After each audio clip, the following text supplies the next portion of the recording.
Welcome to the Complete Ethical Hacking course.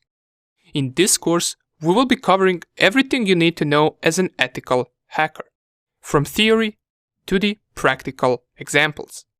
We will start with basics first, and the further we go in the course, the more intermediate and advanced stuff we will cover. Knowing theory and practicing different attack methods that we will learn will eventually make you a master in ethical hacking. But wait a second. We just started the course and I'm already talking about being a master in ethical hacking. Let's slow down a little bit. What even is ethical hacking? And what does an ethical hacker do? Or you might also wonder, can I get in trouble by doing this? Don't worry. Remember, we are ethical hackers. This means we are hired to hack into a network or a device, or in general, we want to find as many vulnerabilities inside the target system, but not to do bad things. Quite opposite, we want to secure them. An ethical hacker who is hired to find as many vulnerabilities in a certain system is also known as a white hat hacker. Now, I mentioned the word system quite a few times by now. What do I mean by finding vulnerabilities in a system? Well, system can be anything. It can be a network of multiple computers, or it could be just one single computer. It could also be some company's server that they keep their important data on. We could also be targeting a web page or a website.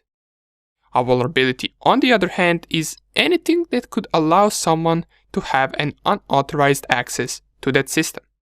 We are there to discover them and secure them.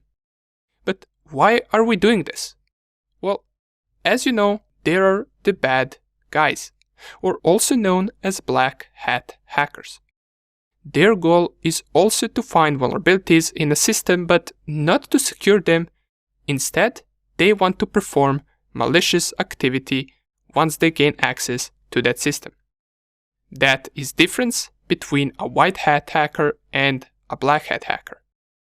A white hat hacker is there to find vulnerability, notify the person that hired him, and let him know of a possible unauthorized access. You can think of us as a cyber police. We are there to protect. A black hat hacker, on the other hand, is there to perform malicious activity such as stealing your data. They could also try to steal your online money. They could install a virus or a keylogger on your PC and track everything that you do. They can go as far as doing something like stealing your identity. However, the methods white hat and black hat hackers use can be quite similar. The difference is we as white hat hackers must make sure that we have a permission to target a certain system. An example would go like this. We get hired by a certain company. That company could have a website, different networks with computers inside the building where, for example, employees work. It could also have large servers and databases holding important company data. And as we already know, our goal is to make sure that data is secured from cyber attacks, that also employees and their machines are also in a secure network, and that website doesn't have any bugs that could present a threat to that company. How do we do all of this? Well, we do it by attacking the company. We act as a black hat hacker would, but with a different goal. Okay, but here we come to another problem. You might be wondering, well, how am I going to learn this? Or how am I going to practice this? I just said that we need a permission to attack any system, right? Well, don't worry. We will simulate all of these targets with the help of our home devices, and also with the help of virtual machines. It will be exactly the same, just this way you won't be breaking any law while you practice, since the targets that you will attack will be yours. Okay, more about virtual machines later. Right now I want to give you a small challenge. One of the biggest online cyber attacks is something called phishing. In most cases, phishing is an act of black hat hackers tricking you into entering some of your private data, such as usernames and passwords, into a web page that isn't to be trusted. This is one of the ways how they steal online accounts. Let me show you. Here I have two Twitter login pages. One of these two that you can see right here is a fake login page, and the other one is real. Let's take a quick look at them. So let's take a look at the first one. Here it is. And if we take a look at the second one, they appear to be exactly the same, right? Have you figured out which one is real and which one is fake? The first one that we saw is the fake login page, while the second one right here is real one.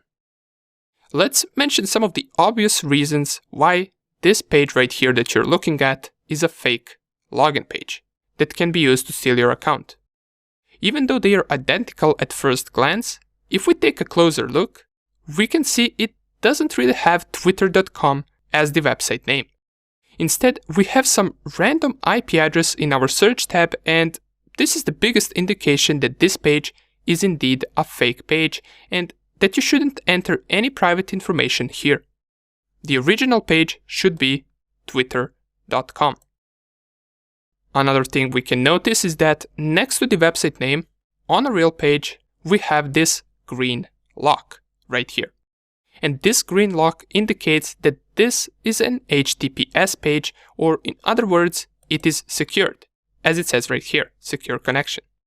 Usually phishing websites won't be HTTPS and they won't have this green lock right here. However, this too can be forged in a more advanced phishing attack.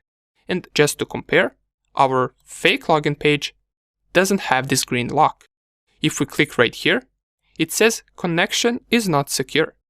And even though many of you probably knew these things already, if you were in a hurry and you got redirected to this fake login page, you could potentially enter your password here, and little do you know, in just a few seconds, your account has been compromised and stolen by the bad guys, since the information that you enter right here on this page gets sent to them and not to twitter.com.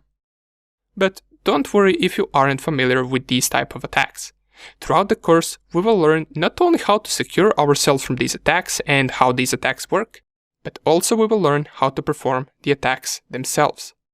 And by the way, we also have a Discord channel where we answer your questions, so if you haven't already, feel free to come and join us in Discord, since that is where we notify everyone about any new course updates that will come out, and that is also where you can reach out to us in case you run into any problem during the course. Nonetheless, I welcome you once again, and let's get straight into the course.